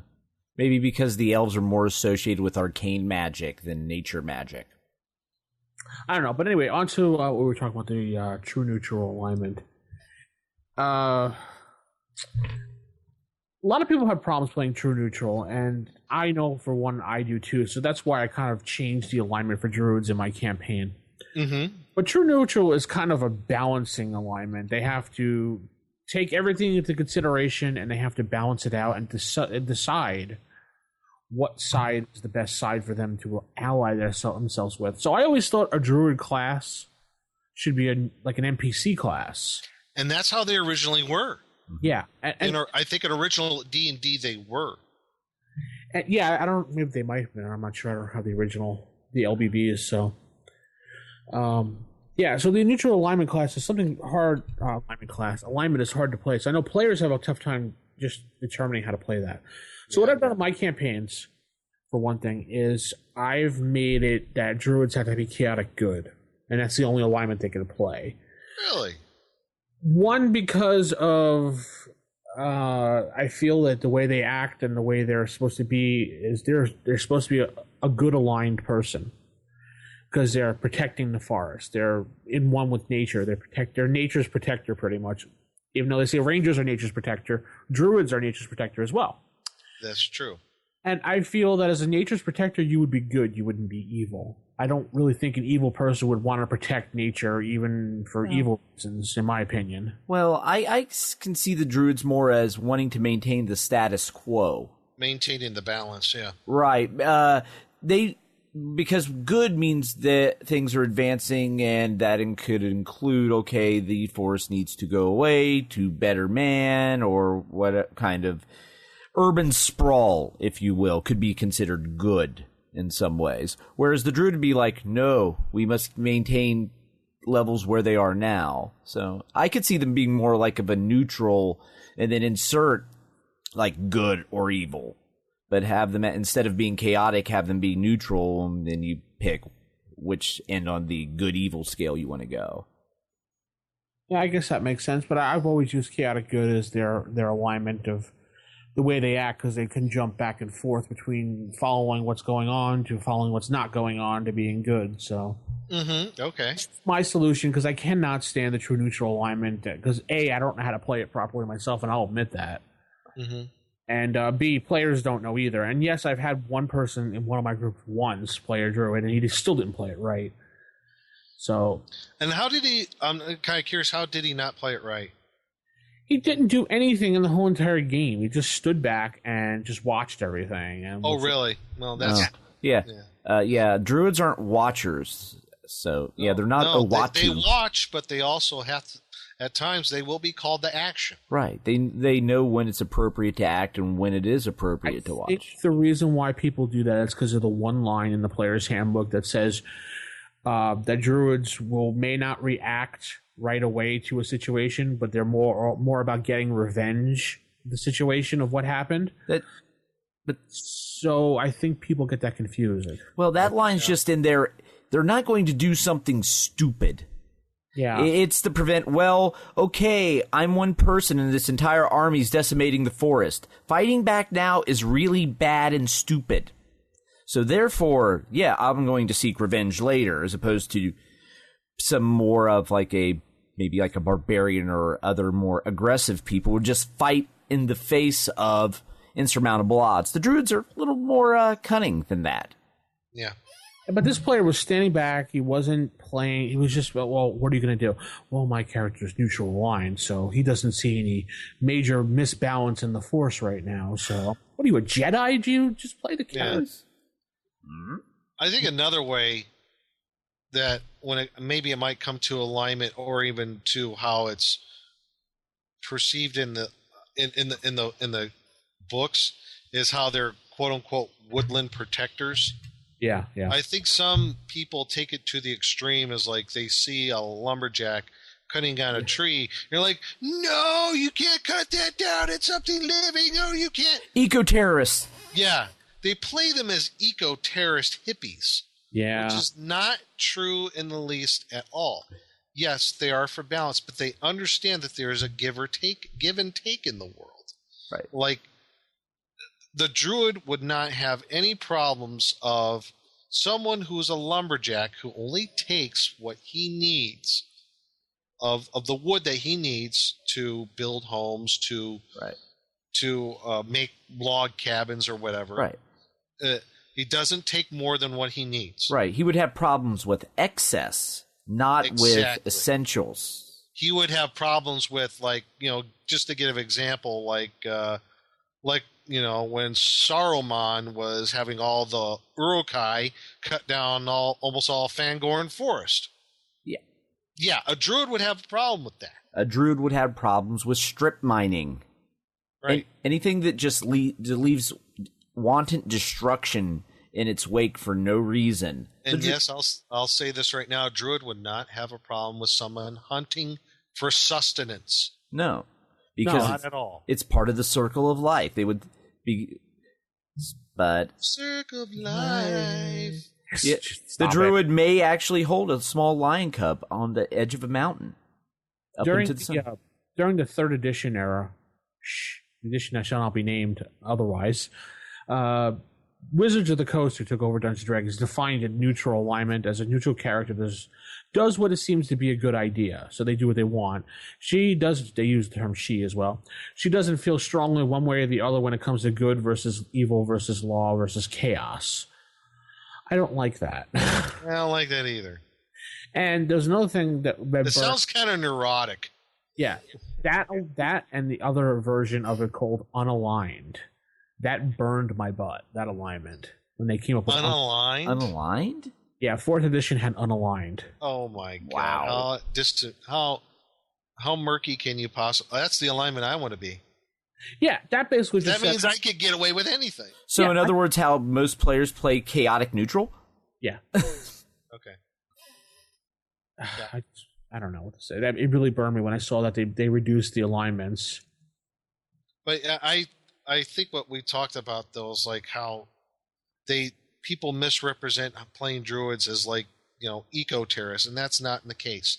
They are for balance, and they understand that there's a give or take in the natural world. Yeah, they just want to maintain that balance. The druid runs into the same problems that a paladin does, that players want to take what is written for their alignment to the extreme. Yeah, they want to be. It's almost like they're looking for the black and white. This is what I must do, and I don't have to think, and I don't understand why. No, there's shades of gray when it comes to any alignment, including true neutral, including chaotic evil, and including lawful good. Now I could see Vince Why you made him chaotic good? Because that also eliminates the problem if someone wants to play a Druid Ranger. Yeah, that's also another reason. A lot of people like playing Druid Ranger combinations. Yeah. Here's your description of unaligned, Nick, just in case you're interested. You're unaligned, you don't actively seek to harm others or wish them ill, but you also don't go out of your way to put yourself in risk without some hope of a reward. You support law and order when doing so benefits you. You value your own freedom without worrying too much about protecting the freedom of others. What does that sound like to you?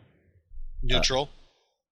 Yeah. It sounds like a chaotic neutral to me, actually. It sounds like Cartman.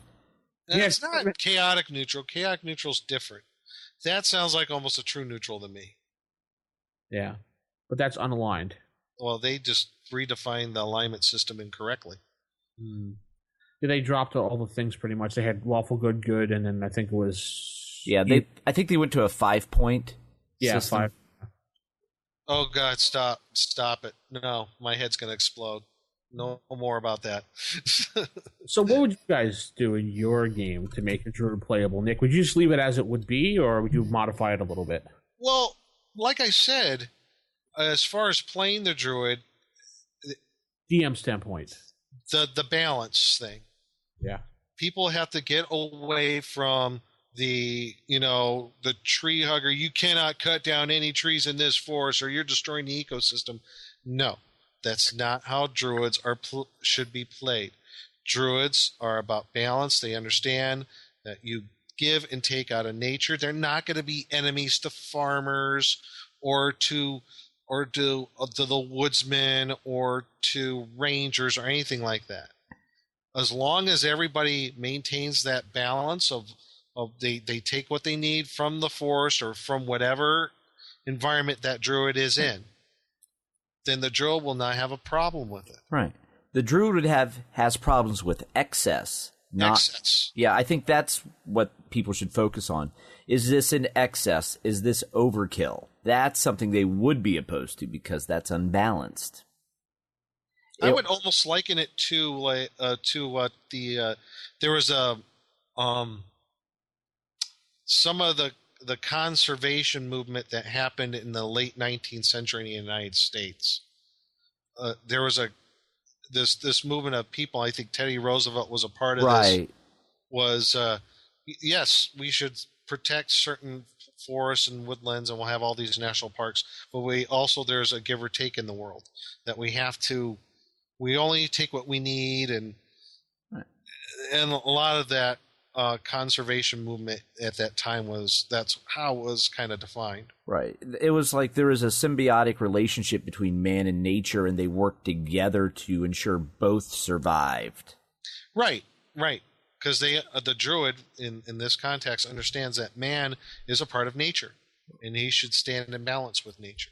That's how I would define it to somebody. That's how I defined it when this person wanted to play the Druid in the campaign, and they were like, "Oh, that makes sense."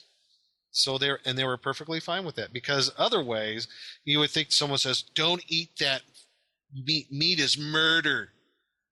You're eating meat, so you murdered that deer." That piece of meat had feelings, man. Yeah, they're not the bunch of PETA people out there. Druids aren't like that. Yes, PITA. No, not the bread.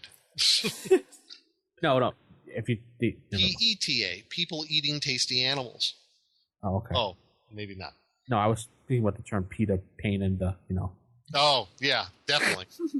But that's how I do it. I mean, what about you there, Matt?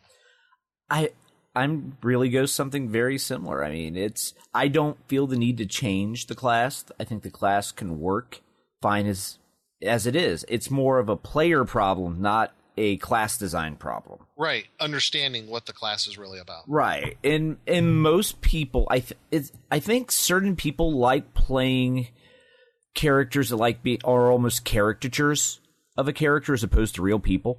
Mm-hmm. They almost comic bookish. Yeah, and if you were to play the comic book version of a Druid, yeah, I can easily see how you would go down he's the eco-terrorist route. He's the one that's going to be attacking the merchant caravan as it travels through the forest because it dared to have a path. But if you just play it as it is, and that they want to see man and nature just coexist happily with each other, and neither one gaining power over the other, and have it so they would be opposed to nature overtaking man just as much as man overtaking nature. So you just have to get that, really hammer home the fact it's not one is more. It's not that nature's more important than man, or man's more important than nature. They're both equals in the eyes of the druid, and that's what you really need to hammer home. What about you, Vince? You said you did some other kind of tweaks to the character class besides alignment. What else? No, that was mostly it. Just the alignment. Yeah. I would almost go, if you do play it, just kind of throwing this out here.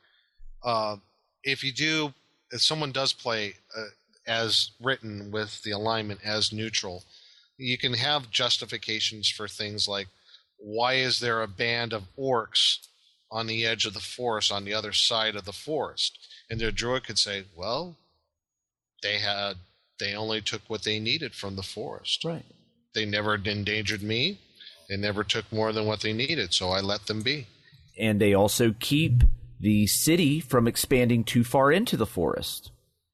So it acts as the forest acts as like a neutral buffer zone. But as soon as those orcs started trying to hack down and burn the forest down, you bet you that druid and his buddies will be there in a heartbeat. Yep, and next thing you know, they have a giant swarm of insects coming at them. Ah. Which will be in our next segment. Yes, it will. Should we just go ahead and segue into that? Sure. All right. Okay. Right up. You have opened the treasure chest. You may choose an item.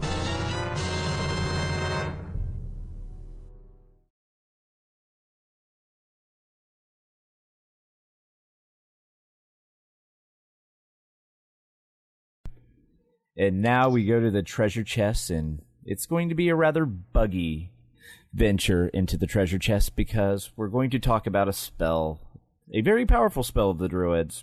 Very powerful spell. That just has an amazing name, quite frankly. Creeping Doom. Doom. Yes, this Creeping Doom is where the Druid... It's a 7th level spell where the Druid summons forth a mass of insects.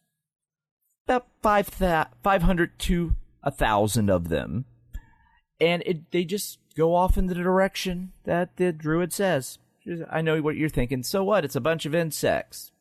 However, when this carpet-like mass of insects comes across anything that takes normal damage, they do 1 hit point of damage per insect. So you're doing anywhere from 500 to 1,000 points of damage with this spell. Jeez. Yeah, pretty much anything that takes normal damage will be dead. Yeah, pretty much. It's Doom. You could kill a dragon with Creeping Doom. Yeah. Victor Von... Oh, sorry. Right. And and once the damage is dealt, however much damage was dealt to the creature to kill it, those insects are dead, but the rest still live and they keep creeping on in the direction the druid chooses. So it's like the plague of locusts that Moses did in Egypt. Yes, it is. It totally is the plague of locusts. I'm picturing Charlton Heston out there. Let my people go. This is how you decimate armies. Yeah. A couple druids casting this will stand up to any army of little 1 and 2 level soldiers. Oh, yeah. And what level does druids get 7th level spells? 12th level. 12th level. Oh. So when they hit the point where there's only 9 of them in the world. And what level do clerics get 7th level spells? 16th. So they gain, even though some of the spells are different, another just kind of side point, druids gain higher level spells a lot more quickly than clerics and other classes. Right. And hence why I'm sure they put in there can only be 9 into the game. Otherwise, why wouldn't you have They would take over the world. Yeah, it would. At which point, then the Druids would probably start killing themselves because that would bring things out of balance. Yeah, there you go. Yeah, so in some ways, by limiting themselves to 9, they're ensuring balance is achieved. Another good point. I never thought of that. Yeah. Yeah, so as you can see, the Druids are all about balance, including holding themselves back. Mm-hmm. I just found that is the spell, I think, that probably holds the record that does the most damage. Yeah, I can't think of anything else that's going to do 1,000 points of damage. Even at the low end, that's more than any other spell. Right. Oh, yeah. Oh, I only give 500 points of damage? Yeah, but you did 500 points of damage to Bahamut. Yeah. Oh, you're a 20th level magic user casting Fireball? Ooh, you got 20d6. Oh, that's nice. That's cute. Oh, that's cute. Yeah. If you cast 5 of them, my Locust Swarm, you might be on level with my Locust Swarm. Yeah. I did find it amusing. If you go to the last sentence of its description, there are a number of ways to thwart or destroy the creatures from forming the swarm, all of which methods should be obvious. So it says, yeah, you can just kill them as you would a giant bunch of insects, but they don't actually tell you how. Yeah. What, just run away? Right. I guess if you were to fireball the swarm, maybe? Yeah, it would waste them. Yeah, you would just need a big area effect spell. But if you didn't have a way to do massive damage to a bunch of insects or a big can of medieval raid... Drop a daisy cutter bomb on them. Yeah. Yeah, you need to get yourself some Agent Orange to defoliate the area. But yeah, it's just a really nasty spell. It just shows you the power that Druids do have. Yeah, so I'm like, actually, it's not even just insects. It's like arachnids, myriapods, which, what the heck are those? So you have spiders, you got centipedes, you got probably like, I don't know what else, like those big, like... Oh, there's myriapods are like centipedes and things. So centipedes, millipedes, you got all your venomous spiders. Bees, hornets, spiders. Hornets. Just a swarm of them coming at you. Oh, fire ants. Fleas. Ticks. There's just so much chaos that could be caused by unleashing this. Good thing Druids are neutral, because if they were actually concerned with world domination, they could level towns pretty easily. Yeah. Yeah, really? Yeah, but... Yeah, I love that spell. I'm glad you picked that out. Right. That's like... That's the infamous spell. Right. It's... For just straight damage output, there's nothing that beats it. Nothing. I mean, and it just shows the power of the Druids once they achieve high level. Yeah, on top of the fact that when they can summon elementals without, worrying and losing control of them. Right. They can do that too. Yeah, so first they send the creeping doom in just to get all the weak stuff out of the way. Then what's left over, that's when the elementals go in. Yeah, they summon 16 hit dice fire elementals. They say, see that guy over there? Could you burn him? Right. The one with all the flea bites, go take him out. Yeah. That's sick. I want to play a druid now.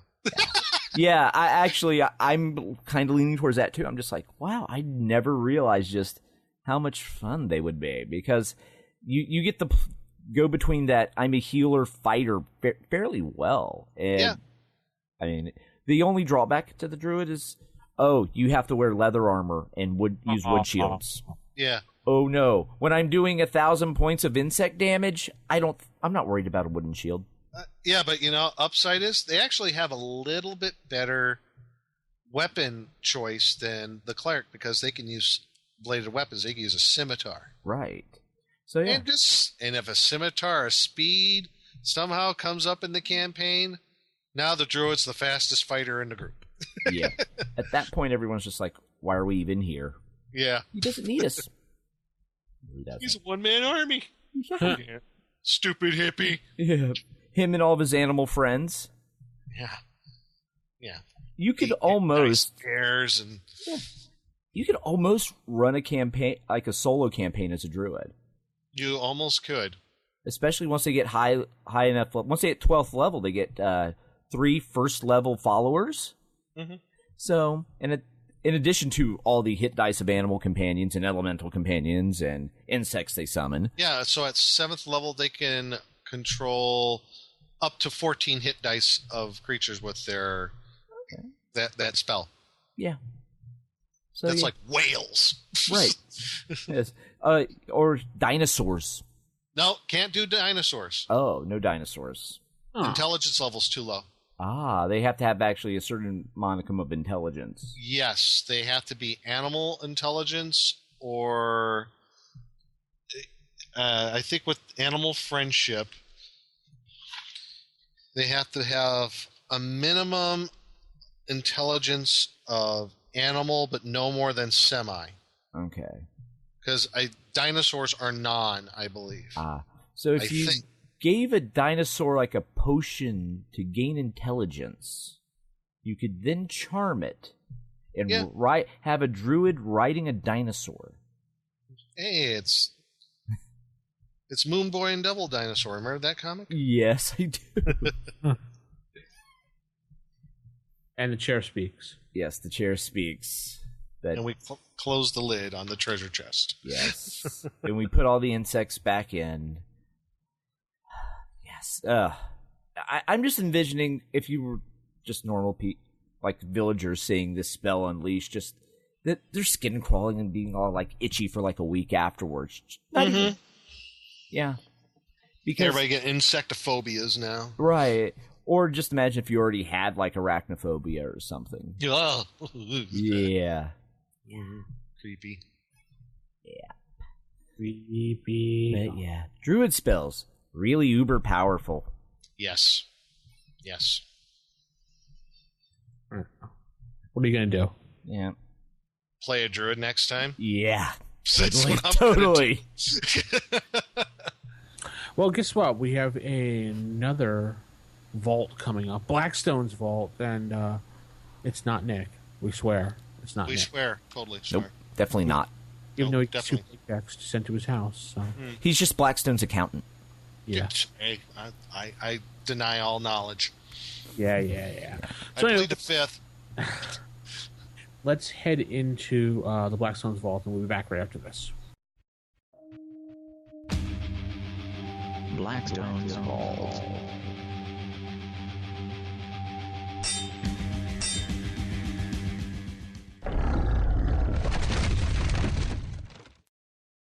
Hello, everyone, and welcome to another edition of Blackstone's Vault. I am your host, Blackstone, and this is the second part of a new adventure series. It's Dungeon Module ASE 2-3 of the Anomalous Subsurface Environment. It's by Patrick Wetmore, and it's for character levels 2 through 4. And this one covers dungeon levels 2 and 3. So this will take up from the previous one of the Mega Dungeon. So you had level 1, and this is the second and third level. So to begin with, this adventure really is a mini campaign of sorts. It's an add-on to the previous edition of the Anomalous Subsurface Environment that came out a couple of years ago. Now, to start off with, there is a brief introduction. There's a slight addendum to the first ASE 1 about the firearms and how damage is done with firearms. Basically, when you have any sort of firearms, what you have is exploding dice, which means if you roll maximum on the table, you're able to roll again as far as damage is concerned. But you only do that once. Also, there's some more rumors and encounters that you might have in the city of Denethix. So there was a few more tables. And then it gets really interesting. Now, as in the previous one, they talked about the scientists and the Mokhtars, the various different new races. This one has new classes. And again, to reiterate, this whole series was written for Labyrinth Lord, which is very similar to Basic Expert Edition, either Moldve or Metzer rules from back in the early mid-'80s. So basically race is class, and that's how it's defined in here. But this doesn't mean you cannot convert it to first edition AD&D. I did that with a little bit of work. It wasn't that hard, but just to let you know, you have the insect men of the Lanathnide Wastes. I think I said that right. Lanathnide Wastes, however it's pronounced. But basically these insect men live in these wastelands. To have what's similar to these insect men to what's in AD&D, they're basically the Thri-kreen. So you have those, and there's some stats and what they can do. You also have the Mokhtar, which are like Ukla the Mokh from Thundar the Barbarian fame. And there's some interesting things about the Mokhtar, what makes them an interesting race to play. You also can play robots. Yes, you can play, well, I guess something similar to, I don't know, C-3PO. In a way, they're robots, and they have positronic brains. And one of the cool things about the robots is, as you gain levels, you get more accessories added to your body. Your armor class goes down, attacks per round go up. Your unarmed attacks per round get better damage. So that's the scientist, and that's the robot. And then you have the scientist. Excuse me. The scientist class and what scientific powers they have, enhancements when you play one of the scientist class. And those are rather interesting. If you recall from last time, the scientists are like a quasi religious cult who believe that science is a god. They literally worship at the altar of science. So you could play a scientist in this world of the anomalous subsurface environment. So again, they got the insect men, the Mokhtar, you got the scientists, as far as new races, and you can modify it a little bit to fit first edition AD&D. I did a little tweaks here and there, so that's how it's going to play into my game.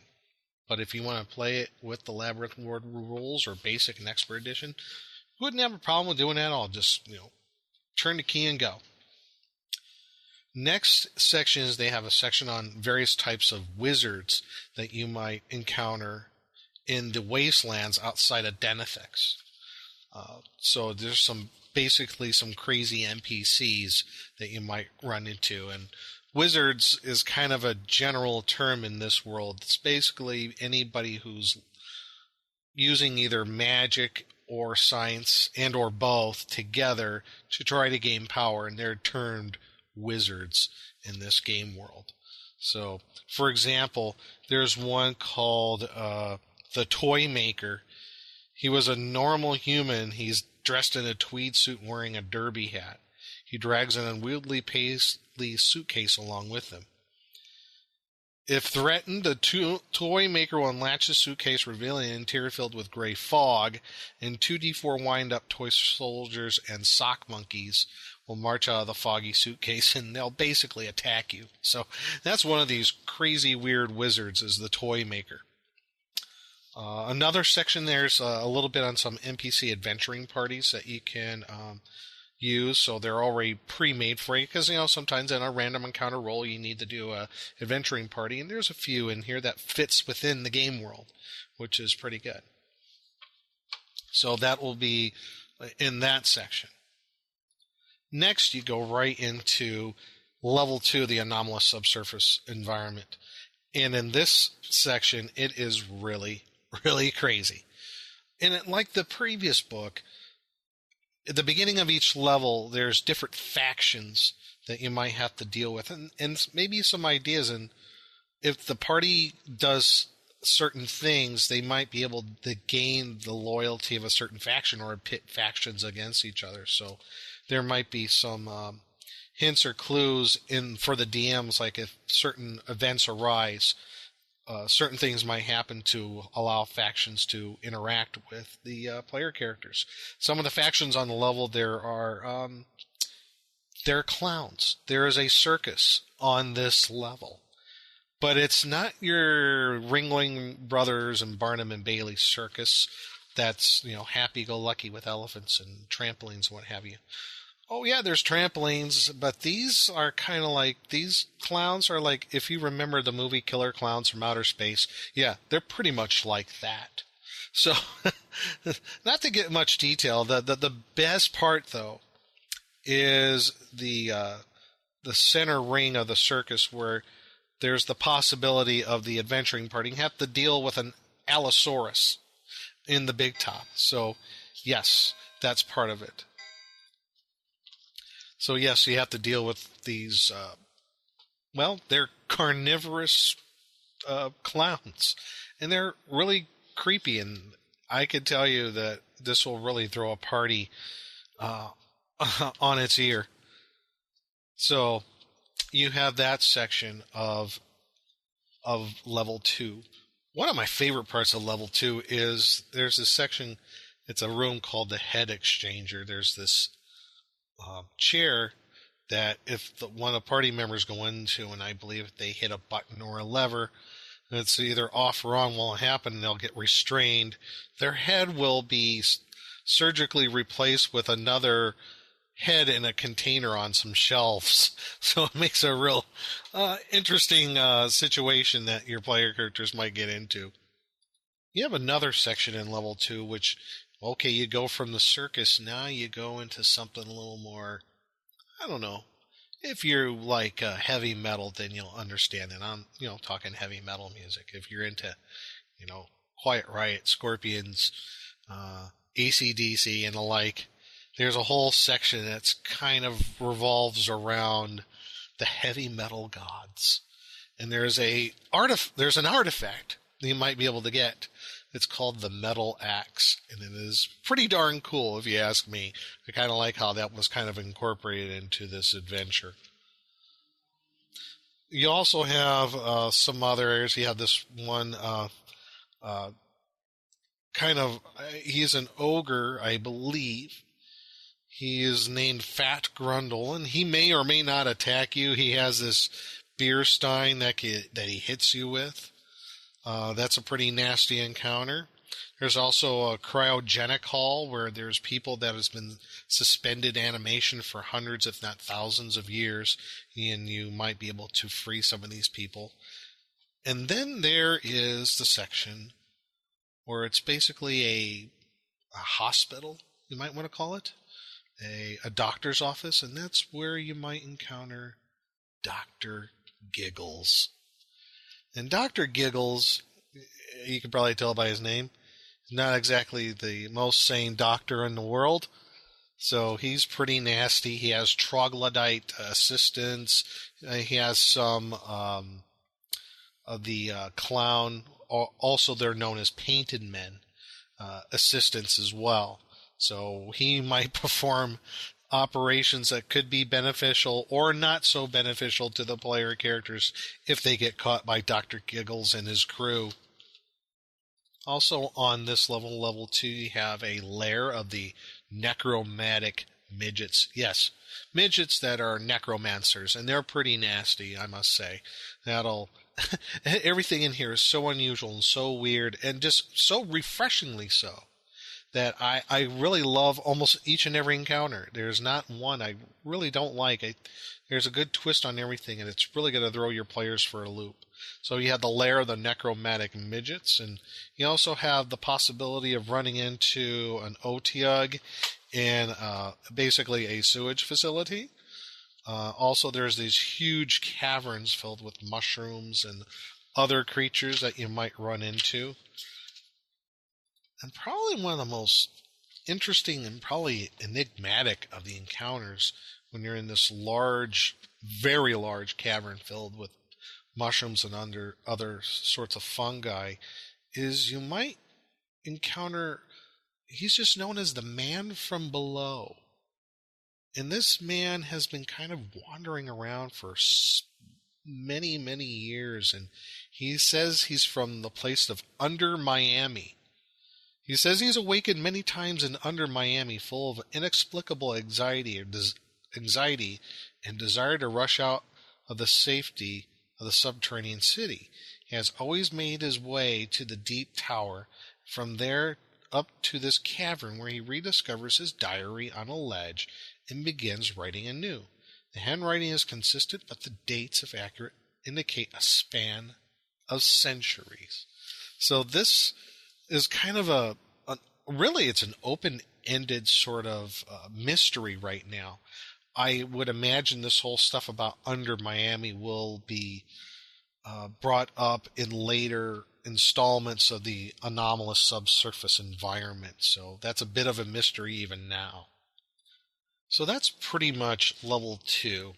Now level 3 is a strange environment, in being the fact that it's about half of it is flooded. So you're going to have some, I guess, aquatic encounters in here, or semi-aquatic. Now some of the factions here on this level, you have the Mokhtar, who have come through on another entrance in the surface world. The Codmen, which are basically like Deep Ones or Kuo-Toa. The Goblins, and the Hinge-Headed. And I don't know if I mentioned the Hinge-Headed before, but the Hinge-Headed are a very strange race of creatures that I would just have to say, I have to read the description. The Hinge-Headed appear to be incredibly strong human men with cylindrical bronze helmets entirely covering their heads. These cylinders have no openings whatsoever and are attached to bronze collars bolted to the necks of the men. The cylinders are hinged in the back, may be pried open to reveal the contents. A glowing crystal, clutched in the hand protruding from the neck, where the head would normally be. These crystals are the intelligences controlling the hinge-headed bodies. They may be of any color imaginable and are uncomfortably warm to the touch. So, these hinge-headed, they're basically a weird alien race. So, I always thought this is a really weird thing. I don't know how he came up with this thing for the hinge-headed, but I think it's pretty cool and pretty weird, and I think it'll kind of disturb your players a bit. So those are the hinge-headed. So again, on this level, you have those factions. Some rumors maybe about this level. A nice wandering monster chart. So that kind of begins the level, which is mostly flooded passages. Now, one of the unusual features of this level, and I don't know how the author got the idea of it, but there's like a series of stairs that are covered in like fungus and molds and stuff, and they have these, well, how should I say, unusual smells to them. There's like one set of stairs that smell like cinnamon, another one that smells like garlic, another one that smells like butter, and I think another one that smells like, oh, I don't remember. I am so sorry. Brimstone. There's another one that smells like brimstone. So you have those little various types of stairs on this level that have unusual smells to them. Maybe it's a way to try to tempt your player characters in trying to eat some of the stuff. I don't know.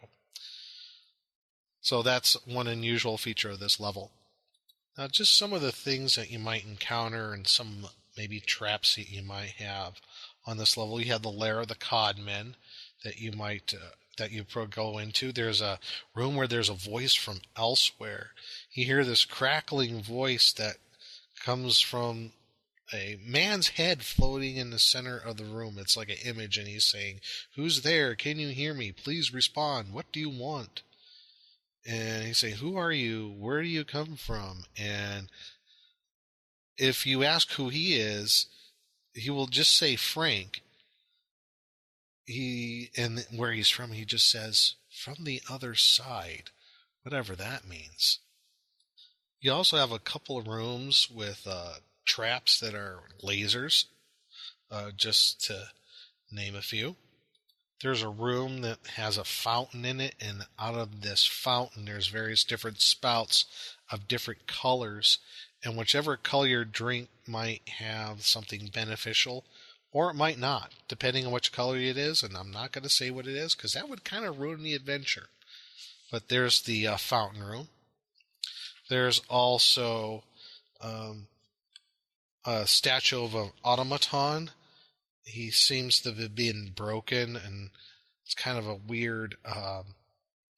His face has a seam, and if you could basically unscrew his face because it's like a threaded, screwed hole that you can open up and see what's in there. You also have the tomb of the Bone Lord. He's kind of like a white or a some other powerful undead who controls all these various types of skeletons in one room. You also have one room where there is what's called the Damp Feast.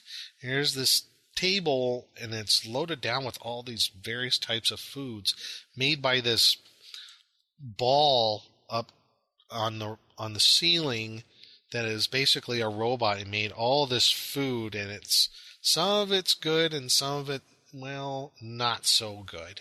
So whatever you taste and whatever you eat might give you a beneficial effect. Otherwise, it might not.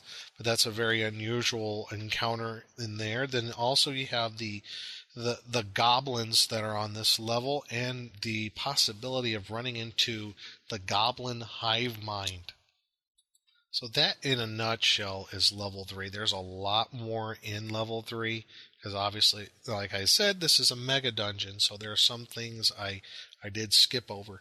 One last thing about this dungeon that's rather unique, there's something called the Deep Tower. Now, this tower stretches 600 feet from its base in the 5th level up to the pinnacle in its 2nd level. And it passes through solid stone for more than half its length. So, and the master of the Deep Tower is a magic user by the name of Tremexis, and he's quite mad. And there's various ways from the levels that you could gain access to the Deep Tower. And so, in a way, this Deep Tower acts as a conduit between the various levels of the anomalous subsurface environment. And from what I can tell you is, by looking at the Deep Tower, I think it's pretty safe to say that there eventually will be 6 levels to the anomalous subsurface environment. So that's the Deep Tower. Now, near the end of the book, there's some new cleric and magic user spells that you're able to gain through the anomalous subsurface environment. There's some super science artifacts or items that you might be able to get, like one, for example, called the Galvanic Sword. This longsword appears to be a well-crafted but otherwise normal weapon. On its hilt is a red button. If depressed during attack, the attack hits the sword, and the attack hits, the sword will discharge an additional 1 to 8 points of electrical damage. So this is a pretty cool... It's almost like the Sun Sword from Thundar the Barbarian, in a way. There's also the ultrasonic trap finder.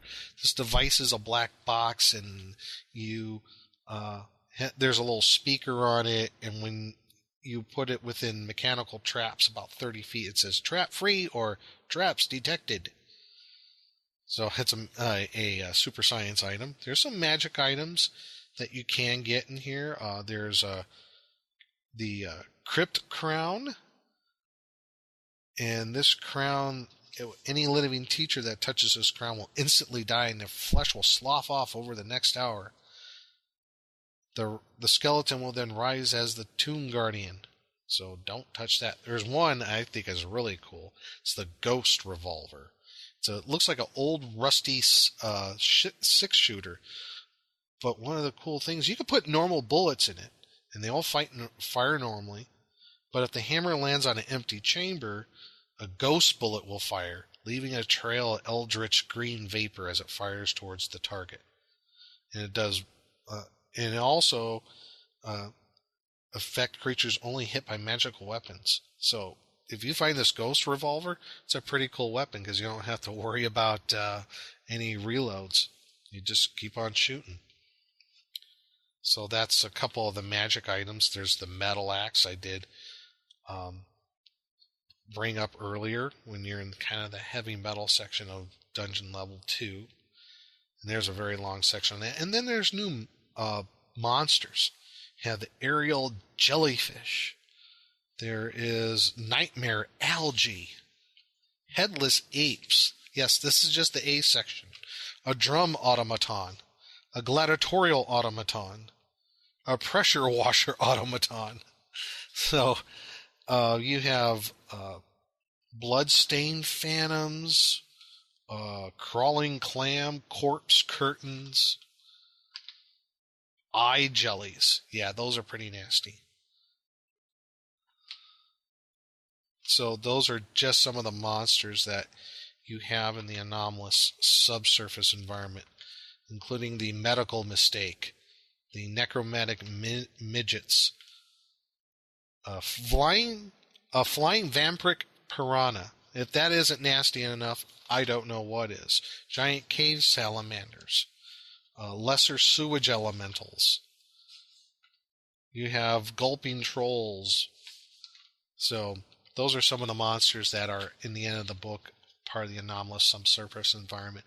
And I think this is one of the greatest things about this adventure and what will be eventually a whole series of adventures. It's all new stuff, all new monsters that are in here.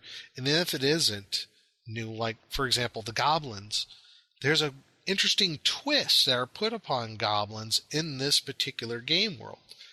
Because the goblins don't normally reproduce like anybody else does. They pretty much spore off something from their body. So they're kind of like mutants in a way. So, again, a lot of unique stuff in this adventure. I really, really enjoy it. I cannot wait to see the rest of the series. And you can find this adventure. You can go to Henchman Abuse Blogspot, and you can purchase it from there.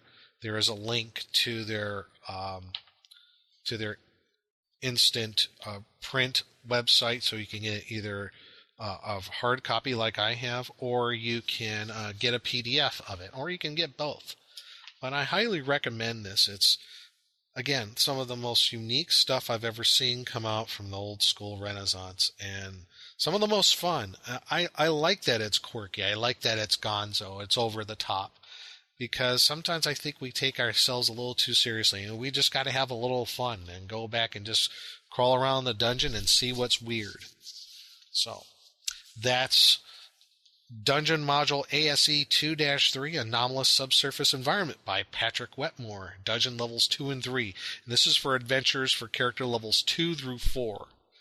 And this is Blackstone signing off and saying, may all your hits be crits. So anyway, I guess that's going to put a close on the show. Wow.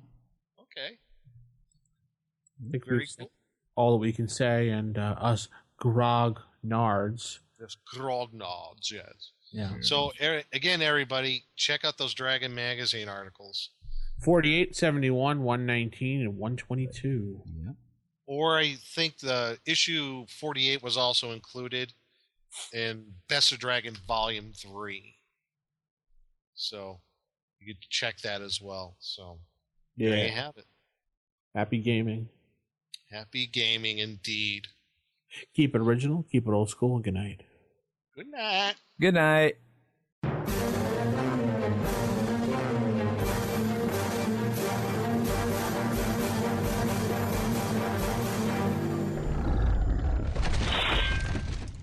Roll for initiative.